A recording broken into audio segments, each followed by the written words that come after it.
आज के वीडियो में हम पार्टीशंस ऑफ अ सेट के बारे में बात करेंगे। पहले हम उसकी डेफिनेशन देखेंगे, देन उसके एग्जांपल पे स्विच करेंगे।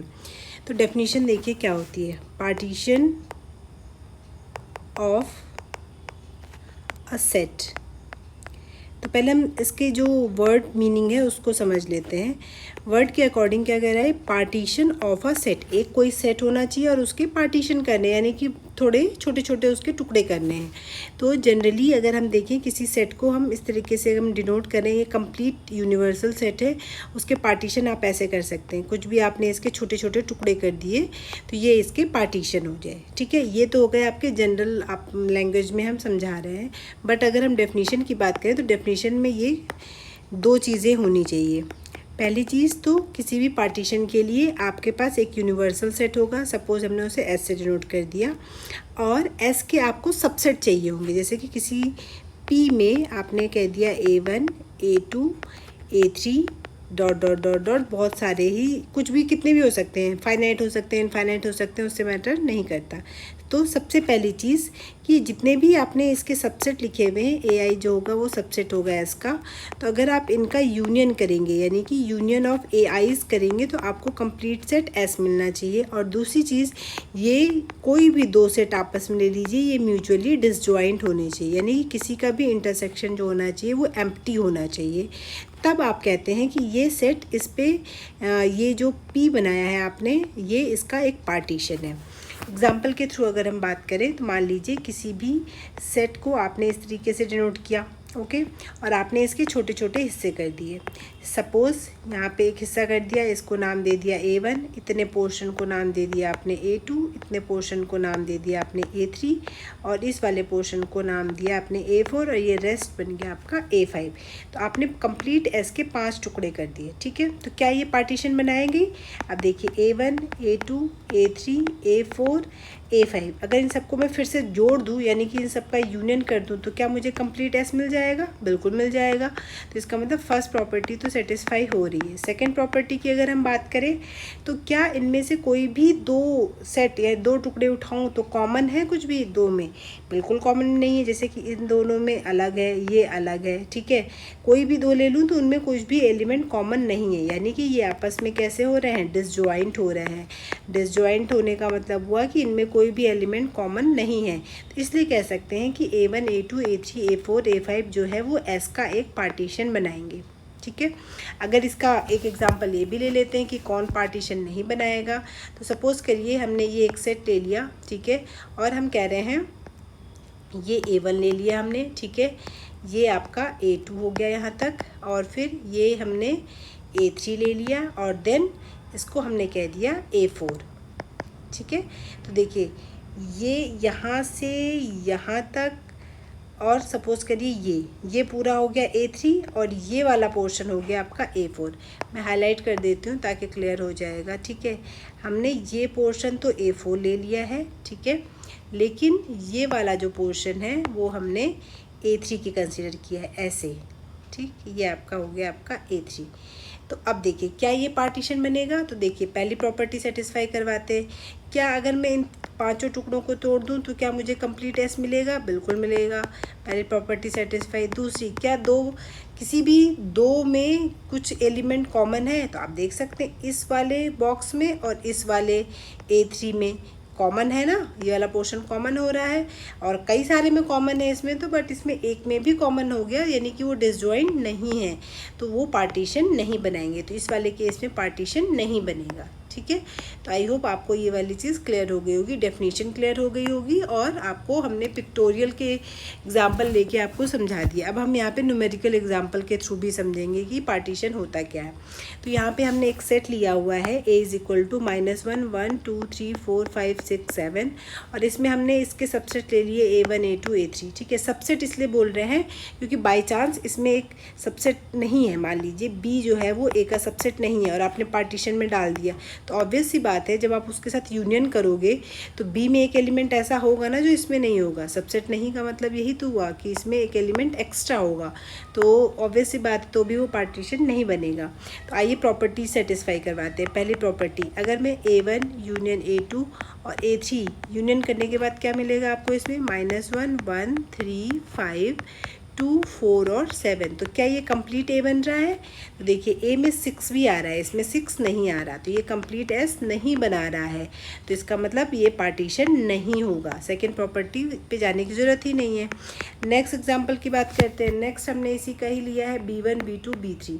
तो अगर आपने इसमें B1 union B2 union B3 करेंगे तो आप देखेंगे इसमें हमें मिलेगा -1, 1, 2, 5, 7, 3, 4, 6। तो ये सारे के सारे एलिमेंट इसमें हैं, ये कंप्लीट ए बन रहा है। तो ये पहली प्रॉपर्टी सेटिस्फाई कर रहा है। सेकंड, क्या किसी में भी जैसे कि पेयर बना लीजिए, B1 intersection B2, B2 intersection B3 और लास्ट B1 इंटरसेक्शन B3। क्या इनमें से किसी में भी दो में कुछ भी कोई एलिमेंट कॉमन है? तो इनमें किसी में भी कोई सा भी एलिमेंट कॉमन नहीं है, यानी कि इनका जो इंटरसेक्शन है वो सब एम्प्टी है, यानी कि ये सारे जो पेयर बन रहे हैं वो आपके डिसजॉइंट हो गए। तो ये जो सेट है ये इसके पार्टीशन बनाएंगे, ए के पार्टीशन बन गया आपके पास B1, B2 और B3।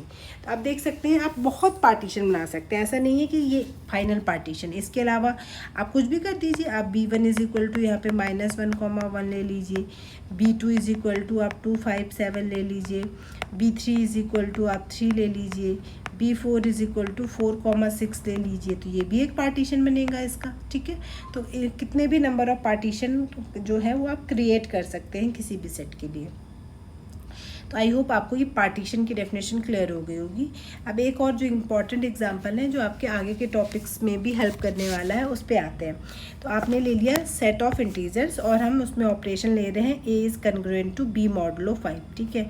तो इस एग्जाम्पल से आप क्या समझेंगे कि जो इक्विवेलेंस क्लास और पार्टीशन में क्या रिलेशन होता है और इक्विवेलेंस रिलेशन से पार्टीशन का क्या कनेक्शन होता है। तो देखिए, सबसे पहले a is congruent to b modulo 5 की अगर हम बात कर रहे हैं तो हम पहले इसके कुछ और तरीके समझ लेते हैं रिप्रेजेंटेशन के। हमने ये समझा था a is congruent to b modulo 5 का मतलब है 5 डिवाइड कर रहा है b माइनस ए को, ठीक है, ये क्लियर किया था। अब इसी को थोड़ा सा एक्सटेंड करने वाले हैं। 5 b माइनस ए को डिवाइड करता है, इसका मतलब b माइनस ए क्या होगा, 5 का मल्टीपल होगा, ठीक है। अगर ये 5 का मल्टीपल है तो आप इसमें इसका मतलब क्या हुआ, आप b को क्या लिख सकते हैं, 5k प्लस ए लिख सकते हैं, ठीक। अब अगर मैं b में 5 से डिवाइड करूँगी तो दोनों साइड 5 से डिवाइड कर लीजिए, ठीक है।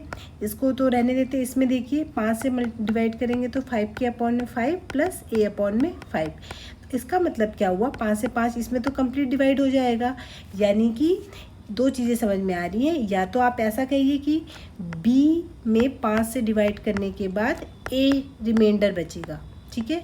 या फिर आप ये कहिए b में और a में जब मैं 5 से डिवाइड करूँगी तो सेम रिमाइंडर आएगा, ठीक है, सेम रिमाइंडर आएगा, ये भी कह सकते हैं आप। तो हमने देखा, हमने डिविजिबल से इस प्रॉपर्टी को या इस रिलेशन को चेंज कर दिया, इस ऑपरेशन को रिमाइंडर वाली प्रॉपर्टी में, ठीक है। यानी कि हम इसको ये कह सकते हैं जब भी हम 5 से b में डिवाइड करेंगे तो आपका जो रिमाइंडर है वो किसके इक्वल आएगा, a के इक्वल आएगा, ठीक है। अगर a 5 से बड़ा है तो ये भी कह सकते हैं कि इसका 5 से अगर b में डिवाइड करें और 5 से a में डिवाइड करें तो दोनों ही केस में जो रिमाइंडर आएगा वो आपका सेम रिमाइंडर आएगा, ठीक है। तो तब होते हैं a is congruent to b modulo 5। तो आपने देखा हमने यहाँ से कहाँ पहुँच गए, रिमाइंडर तक पहुँच गए, ठीक है। तो पहली चीज़ ये हो गई। दूसरी चीज़ ये हो गई कि अब 5 से आप किसी भी संख्या में डिवाइड कर रहे हैं, ठीक है, किसी भी नंबर में आप डिवाइड करेंगे तो मैक्सिमम और मिनिमम क्या रिमाइंडर हो सकते हैं। रिमाइंडर हमेशा पॉजिटिव होता है, तो या तो 0 रिमाइंडर आएगा, या तो 1 आएगा, या तो 2 आएगा, या तो 3 आएगा, या तो 4 आएगा। 5 से छोटा ही रिमाइंडर आएगा ना, ठीक है। तो ये 5 ही केस पॉसिबल हैं अगर आप 5 से डिवाइड कर रहे हैं। तो यहाँ पे मॉडुलो 5 है तो आपसे 5 का ही डिविजिबिलिटी देखना है आपको। अब देखिए इसमें आपको क्या करना पड़ेगा पार्टीशन बनाने के लिए। तो पार्टीशन से पहले आप इसमें इक्विवेलेंस क्लास बनाइए। इक्विवेलेंस क्लास किसकी बनेगी, ये जो इनके रिमाइंडर्स है। आप सबसे पहले 0 वाली इक्विवेलेंस क्लास बना लीजिए। 0 की इक्विवेलेंस क्लास कैसे, ये हम एग्जांपल ऑलरेडी प्रीवियस वीडियो में देख चुके हैं। तो 0 वाली इक्विवेलेंस क्लास का मतलब हुआ वो सारे एलिमेंट्स जेड के जिनमें आप डिवाइड करेंगे। देखिए पिछली क्लास में हमने इससे ये समझा था कि 0 is congruent to b modulo 5 का मतलब ये था कि 5 b-0 को डिवाइड करेगा, यानी कि 5 जो है वो b को डिवाइड करना चाहिए, ठीक है। लेकिन हम यहाँ पे क्या समझ रहे हैं, सीधे सीधे समझ रहे हैं कि z के जितने भी एलिमेंट जिनमें 5 से पूरा पूरा डिवाइड जाता है, यानी कि जिसमें भाग देने पे 0 शेष बचेगा, 0 रिमाइंडर बचेगा, वही 0 के इक्विवेलेंस क्लास में आएगा। तो कौन कौन से आएंगे, एक तो आपका खुद 0 हो गया, एक प्लस माइनस, क्योंकि सेट ऑफ इंटीजर्स में आपके पॉजिटिव नंबर्स भी आते हैं, नेगेटिव नंबर्स भी आते हैं, -1 0 1 2 3 dot dot dot so on.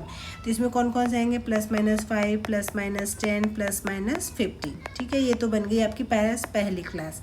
दूसरी क्लास की अगर हम बात करते हैं तो आएगी आपके पास 1 के रिमाइंडर वाली क्लास। 1 के रिमाइंडर वाली क्लास का मतलब है वो सारे इंटीजर जिसमें अगर मैं 5 से डिवाइड करूं तो आपका एक रिमाइंडर आना चाहिए। तो देखिए पहले पॉजिटिव नंबर्स की बात करें तो 1 में डिवाइड करेंगे 5 से तो 1 आएगा, फिर 6 ले लिया हमने, फिर 11 हो गया आपका, 16 हो गया, सो ऑन। अब नेगेटिव वाला आप ठीक से देखिएगा, नेगेटिव वाले के लिए आपको कैसे समझना है। नेगेटिव वाले केस में ऐसे डिवाइड करेंगे, मान लीजिए 0 तक तो पॉजिटिव है, यहाँ से नेगेटिव शुरू होता है आपका, तो 5 से अगर आप -1 में डिवाइड करेंगे तो कितना रिमाइंडर बचेगा। तो देखिए 5 1 जा 5 करेंगे, रिमाइंडर कितना आएगा आपका 4, ठीक है। तो 4 रिमाइंडर आएगा, आपको तो कितना रिमाइंडर चाहिए, 1 रिमाइंडर चाहिए। तो आप 5 से -2 में डिवाइड करेंगे तो 5 1 जा 5, कितना बचेगा आपका 3, तो 3 बनेगा। ऐसे ही 5 से अगर डिवाइड करेंगे आप -3 में तो 5 1 जा 5, कितना रिमाइंडर आएगा 2। ऐसे ही 5 से आप -4 में डिवाइड करेंगे तो कितना रिमाइंडर आएगा आपका 1, यानी कि आपका इसमें माइनस में -4 इंक्लूड होगा। ऐसे ही आप इसमें क्या करेंगे, 5 से -5 में करेंगे तो फिर से 0 स्टार्ट हो जाएगा। फिर से वही चीज़ होगी आपकी, 5 से अगर आप -9 में अगर डिवाइड करते हैं तो 5 2 जा 10, 5 तो नेगेटिव आ जाएगा ना, रिमाइंडर हमेशा पॉजिटिव होना चाहिए, तो 5 2 जा 10, रिमाइंडर कितना आएगा आप इसका 1, यानी कि इसमें एक -9 भी आ जाएगा, ठीक है। तो ये हो गया आपके पास दूसरा इक्विवेलेंस क्लास। तीसरी इक्विवेलेंस क्लास इसमें बना लेते हैं हम 2 वाली, यानी कि वो सारे एलिमेंट जिनमें 5 से डिवाइड करने पर 2 रिमाइंडर आता है। तो कौन कौन से आएंगे, 2 आ जाएगा, 7 आ जाएगा, 12 आ जाएगा, 17 आ जाएगा, इसमें हमने अभी देखा था -3 आ जाएगा, -8 आ जाएगा, डॉट डॉट। ऐसे देखिए -8 के लिए मैं एक एक बीच में बता दे रही हूँ, -8 में डिवाइड करेंगे तो कितना आएगा, 5 1 जा 5, तो ये तो नेगेटिव आ जाएगा। 2 से करेंगे तो 5 2 जा 10, ऐड करिए कितना आया रिमाइंडर 2, तो 2 की रिमाइंडर वाली क्लास में ये भी पड़ेगा। इसी तरीके से नेक्स्ट रिमाइंडर क्लास बना लीजिए, 3 वाली बनाएंगे तो कितना बनेगा आपके पास, 3 8 13 18 -2 -7 डॉट डॉट डॉट। फिर आप 4 वाली क्लास बना लीजिए, 4 वाली क्लास में आ जाएगा 4 9 14, देन आ जाएगा आपका 19 dot dot dot -1 -6 dot dot dot, ठीक है। अब बचा 5, अगर आप मान लीजिए 5 का बनाएंगे तो 5 ऑलरेडी इस इक्विवेलेंस क्लास में पड़ता है, तो इस वजह से 5 की इक्विवेलेंस क्लास 0 के ही सेम होगी। फिर 6 आएगा, 6 की इक्विवेलेंस क्लास इसके सेम होगी, फिर 7 आएगा इसके सेम होगी, 8 इसके सेम होगी और 9 इसके जैसे सेम होगी। तो इसका मतलब यही आपकी यूनिक और डिसजॉइंट इक्विवेलेंस क्लास आपकी इसमें पॉसिबल है, बाकी सब इन्हीं की जैसी ही बनेंगी।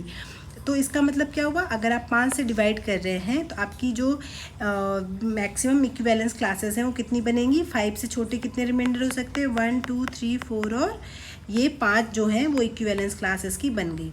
अब आप ध्यान से देखेंगे, इसका मतलब ये हुआ कि किसी भी इंटीजर में अगर आप 5 से डिवाइड करेंगे तो इन्हीं में से कोई सा रिमाइंडर आएगा, यानी कि इन्हीं की किसी इक्विवेलेंस क्लास में वो इंटीजर एडजस्ट हो गया होगा, यानी कि पूरे z को इन 5 कैटेगरी में डिवाइड कर सकते हैं। तो इसका मतलब जब मैं इन सब का यूनियन करूँगी, यूनियन करने के बाद आपको पूरा का पूरा ही z मिल जाएगा, ठीक है, क्योंकि इनके अलावा और कोई नंबर एग्जिस्ट ही नहीं करता, ठीक है। या तो किसी नंबर में कोई अगर नंबर है तो 5 से डिवाइड करेंगे तो रिमाइंडर या तो 0 आएगा तो इसमें एडजस्ट हो गया, 1 आया तो इसमें एडजस्ट हो गया, 2 आया तो इसमें एडजस्ट हो गया, 3 आया तो इसमें और 4 आया तो इसमें, इसके अलावा कोई नंबर बचते ही नहीं।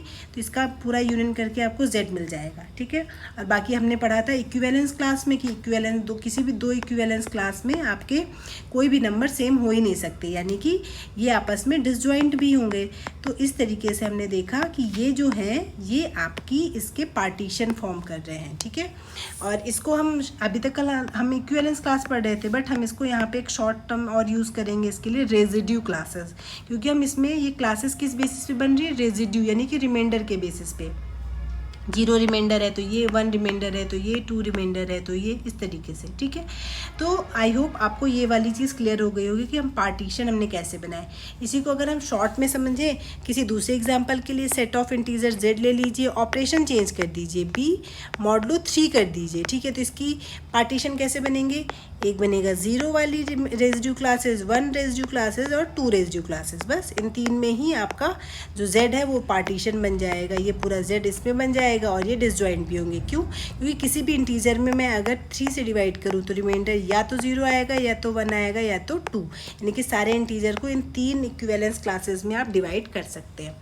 तो आई होप आपको ये पार्टीशन और इक्विवेलेंस क्लास और इक्विवेलेंस रिलेशन के क्लियर हो गया होगा कि अगर आपको जनरली भी आपको निकालना है तो निकाल सकते हैं, बट अगर आपको किसी रिलेशन के थ्रू निकालना है तो रिलेशन अगर इक्विवेलेंस है तो इक्विवेलेंस क्लास बना सकते हैं, इक्विवेलेंस क्लास बना सकते हैं तो आप उसके पार्टीशन इक्विवेलेंस रिलेशन की हेल्प से आप पार्टीशन बनाना आसान हो जाता है, ठीक है। नहीं तो आप इसमें ढूंढते रहिए पार्टीशन कैसे बनाएंगे, ठीक है। ऐसा नहीं है कि यही पॉसिबल है, इसके अलावा भी पार्टीशन पॉसिबल है, बट ये एक तरीका हो गया इस ऑपरेशन के रेस्पेक्ट में पार्टीशन बनाने का, ठीक है। तो आई होप आपको ये चीज़ें क्लियर हो गई होंगी। अब नेक्स्ट वीडियो से आपका ये जो इक्विवेलेंस क्लास और पार्टीशन वाला जो टॉपिक था वो कंप्लीट हो चुका है। अब नेक्स्ट वीडियो से ग्रुप थ्योरी स्टार्ट करेंगे।